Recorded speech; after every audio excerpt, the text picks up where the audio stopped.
আমার অসুস্থতার কারণ মনে হচ্ছে এই লম্বা ঘন বড় চুল, তাই আমি কেটে একদম বয়েস কাট করব সিদ্ধান্ত নিয়েই নিয়েছি। না না, একদমই নয়। আজকে এই জন্মাষ্টমীর দিনে তোমাদেরকে এতটা দুঃখের খবর আমি দিতে পারবো না। আজকে চলে এসেছি সেলফ হেয়ার ট্রিমিং, কিভাবে নিজে নিজে এত লম্বা বা এর থেকে শর্ট হেয়ারও নিজে ট্রিম করা যায় সেটাই দেখাবো। Hello everyone, welcome back to my channel. Please সবাই একটা লাইক করে দিও, যারা নতুন বন্ধু রয়েছে তারা প্লিজ চ্যানেলটিকে সাবস্ক্রাইব করে দিও। আমার সঙ্গে থেকে যাও, আমার ভালোবাসা তোমাদের সঙ্গে রয়েছে। আর আমি কিন্তু আজকে চলে এসেছি, আমাকে দেখে নাও, জ্বরের পরে আমি অনেকটা রোগা হয়ে গেছে, আমার হাড়গুলো জেগে উঠেছে, গলার দেখো। আমি কিন্তু ভীষণ খুশি, কারণ রোগা হলে আমি ভীষণ ভালোবাসি। কি বলবো, আমি নিজেও বুঝে পাচ্ছি না, রোগা হতে আমি ভালোবাসি। দেখতে থাকো বন্ধুরা, ভিডিওটি শেষ না পর্যন্ত অবশ্যই আমার সঙ্গে থেকো। আর আজকে আমি সেলফ হেয়ার ট্রিমিং শুধুমাত্র তোমাদের রিকোয়েস্টে নিয়ে চলে এসেছি। অনেকদিন হেয়ার ট্রিমিং করা হয় না, অনেকদিন বলতে প্রায় 1.5 বছর হয়ে গেছে। সেই 1.5 বছর আগে তোমাদের সঙ্গে hair trimming video, hair trimming নয়, প্রায় অনেকটাই হেয়ার কাটিং দেখিয়েছিলাম, কিন্তু আজকে নয়। আজকে হালকা হালকা একটু ট্রিমিং করব, তোমাদের রিকোয়েস্টেড ভিডিও রয়েছে, দেখো, আশা করছি ভালো লাগবে। আর যারা সেলফ ট্রিমিং পারো না, আমার এই হ্যাকটাকে দেখলে অবশ্যই তোমাদের অনেক বেনিফিট হবে। তাই আমাকে কিন্তু ফলো করে রেখে দিও, সাবস্ক্রাইব করো চ্যানেলটিকে, আর এইভাবে সাপোর্ট করেছে। চলো আগে কম্বিং করে নিই। আর 10 মিনিট হেয়ার কম্বিং চ্যালেঞ্জটা আমি এখন আনতে পারছি না, তার জন্য খুবই দুঃখিত। কারণ এই যে বর্ষার ওয়েদার, বর্ষাকাল চলে গেছে কিন্তু বর্ষা কিন্তু আমাদের পিছন ছাড়ছে না, তাই চুলগুলো খুব ড্যামেজ হচ্ছে। বিশেষ করে হেয়ার ওয়াশিংয়ের পর না, হেয়ার ড্রাই করতে খুব প্রবলেম হচ্ছে।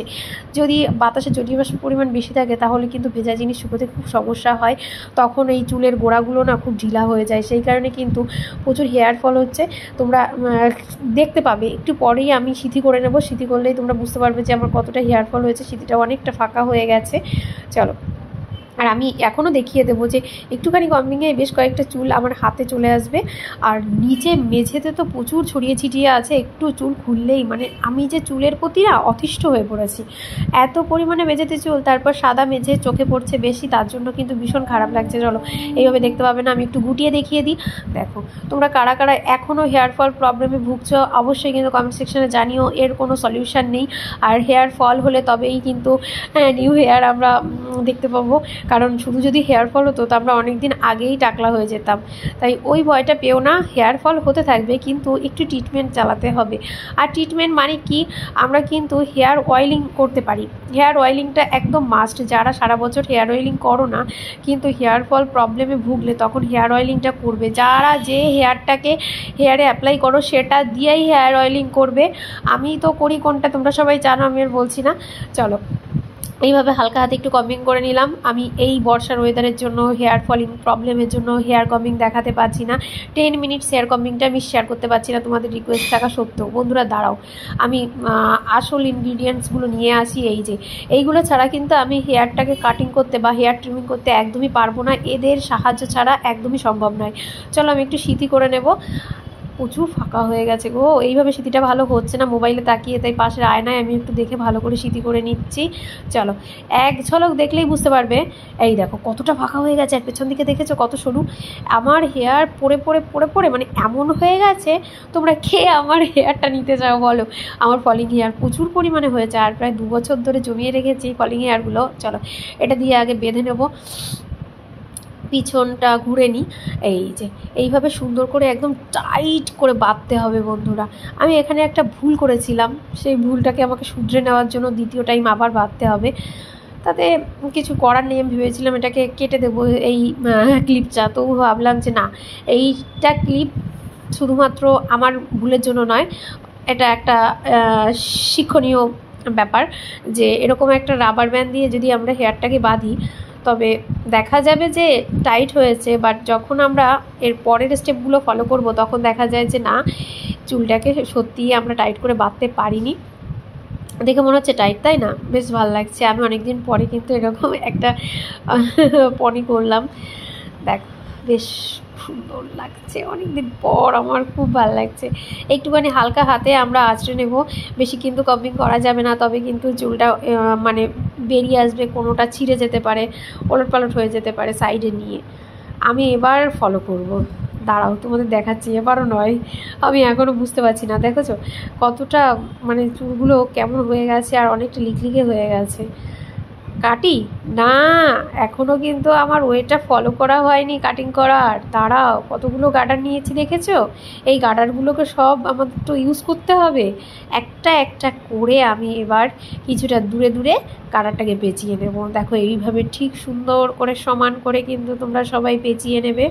আমি একটা একটা করে টাইট করে পেঁচিয়ে নিচ্ছি। একদম ফ্লপি করা যাবে না, ওই যে মাঝখানটা দুটো গার্ডারের মাঝখানে যে চুলের পোর্শন রয়েছে ওখানে ফ্লপি হওয়া যাবে না।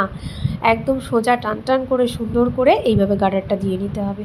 আর তোমরা চাইলে আরও বেশি গার্ডার দিতে পারো। আমার হাতের কাছে না গার্ডার ছিল না, বেশি গার্ডার দিলেই ভালো হয়, তাহলে ওই ফাঁপা ফাঁপা ভাবটা হয় না।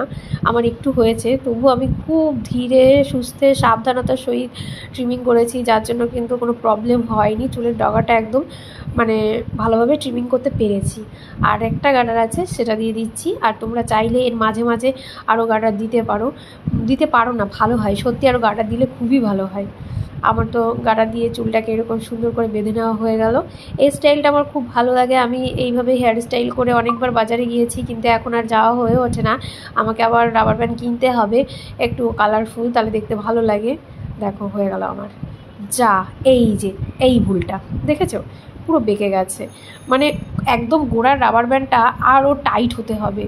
এইভাবে হেয়ারটাকে কাটলে কিন্তু চুলের ডগাগুলো একদম এবড়ো খেবড়ো হয়ে যাবে, তাই আমাকে আবার খুলতে হচ্ছে বন্ধুরা। আর আমি খুলে আবার নতুন করে চুলের ডগায় একটু টাইটওয়ালা রাবার ব্যান্ড দেবো। আমার কাছে টাইটওয়ালা রাবার ব্যান্ড নেই, তাই আমি দুটো রাবার ব্যান্ড একসঙ্গে জয়েন করে সুন্দর করে বেঁধে নিই। এই সেম ওয়েতেই আমি হেয়ারটাকে আবার বেঁধে নিচ্ছি, তাই আমি একটু স্পিডটাকে বাড়িয়ে দিচ্ছি, আর না হলে তোমাদেরও দেখতে ভালো লাগবে না। আর আমি কি বলবো আমি নিজেও বুঝে পাচ্ছি না, সেই কারণে স্পিডটা একটু বাড়িয়ে দিই, দেখে নাও।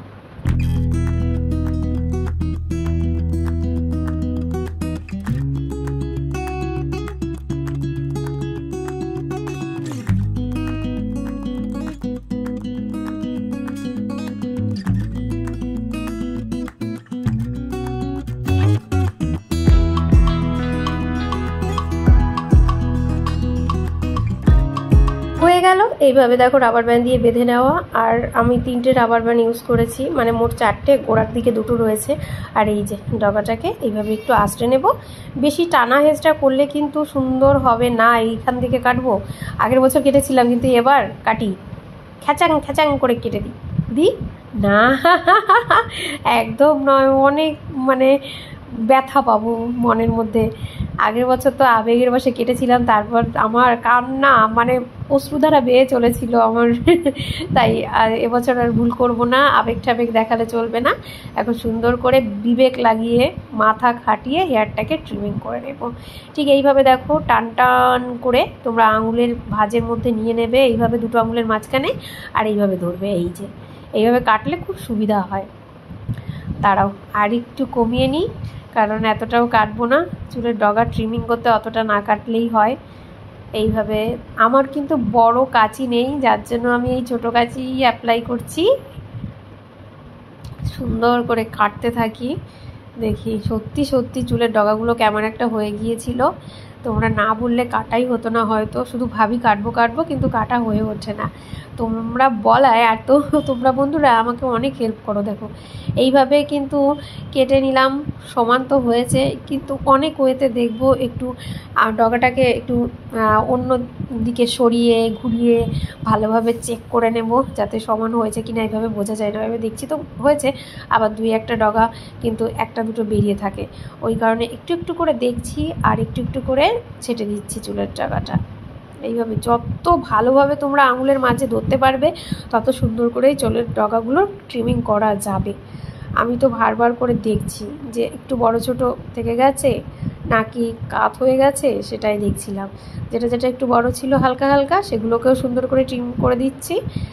এইভাবে তোমরা একবার বাড়িতে ট্রাই করতেই পারো। শুধু শুধু পার্লারে গিয়ে ওই চুলের ডগা ছাড়তে 50-60 টাকা নিয়ে নেয়, সেটা কিন্তু আমি পছন্দ করি না। একটু কিপটে বললেই ভালো হয়। আমি সত্যিই কিপটে। ওই ডিপ হেয়ার অয়েলিং বা 100 গ্রাম হেয়ার অয়েলিং ভিডিও, মানে 100 গ্রাম কোকোনাট হেয়ার অয়েলিং ভিডিও আমি করতে পারি না, আমার সত্যি খুব গায়ে লাগে। আর দেখো আমার সিঁথিটা কেমন ফাঁকা হয়ে গেছে, আমি খুব কষ্ট পেয়েছি। এর আগে কোনো দিন খেয়াল করিনি, দেখে না ভীষণ কষ্ট পেয়েছি আজকে। আর চুল ট্রিমিং করে আমি ভীষণ খুশি বন্ধুরা। চলো এবার খুলে দেবো রাবার ব্যান্ডগুলো।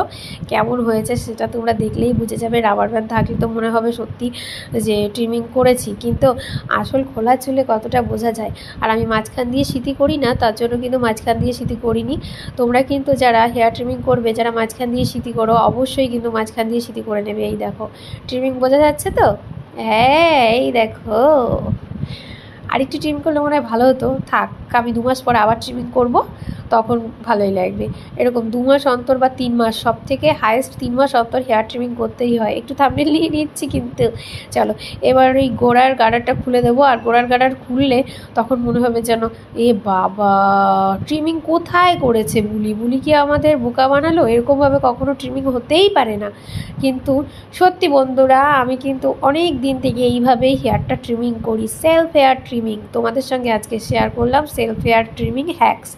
কিভাবে তোমরা বাড়িতে করবে সেটা তো দেখে নিয়েছো। এখন জাস্ট নিজের উপর ভরসা করে, নিজের উপর আস্থা রেখে নিজের হেয়ারে অ্যাপ্লাই করার পালা। এইভাবে করলে তোমরা আর কখনোই পার্লারে গিয়ে 50-60 টাকা নষ্ট করবে না শুধুমাত্র হেয়ার ট্রিমিংয়ের জন্য। হায় রে, পার্লারের দিদিদের ব্যবসা মাটি করে দেবো মনে হচ্ছে আমি এইভাবে যদি বিভিন্ন হ্যাকস তোমাদের সঙ্গে শেয়ার করি। আর দেখো এই ঠিক এইভাবে ওলটপালট করেছি বলে চুলের ডগাগুলো এরকম দেখাচ্ছে, আদৌ এরকম নয়। আমি একটু জাস্ট মানে ট্রিমিংয়ের আগে কোনো থাম্বনেল নিয়ে যে আমার হেয়ারের ডগাগুলো একটু খারাপ দেখাবে, তাই জন্যই ওটা ওইভাবে ধরে একটু দেখিয়ে দিলাম, যাতে আমার বিফোর ট্রিমিং আফটার ট্রিমিংয়ের একটু থাম্বনেল নিতে পারি। চলো, আমি কিন্তু গরমে ম্যাক্সিমাম টাইম কিন্তু টপ বান করে বাড়িতে থাকি। আর আমি একটা সাইড টপ বান করে নিচ্ছি, যেটা ভীষণই কমফোর্টেবল ফিল করি করে আমি। তোমরা কে কে এইভাবে টপ বান করো বলো, বাড়িতে কে কে থাকতে ভালোবাসো এইভাবে টপ বান করে। চলো বন্ধুরা, টপ বান কমপ্লিট। বাট আমি হাত দিয়ে তো বান করতে পারি না, আমি ক্লাচার খুঁজছি। ওফ, দেখেছো মাথাও কাজ করছে না আজকাল, ক্লাচারও খুঁজে পাচ্ছি না। চলো ক্লাচারটা লাগিয়ে নিলাম। কেমন লাগছে টপ বানটাও অবশ্যই জানিও। এভাবে আমাকে ভালোবাসা দিয়েছেও কিন্তু ভুলো না। আর তোমাদের রিকোয়েস্টেড ভিডিও, ট্রিমিং ভিডিও, আরও সব কিছু আসবে, আমার উপর ভরসা রেখো। Tata, bye bye.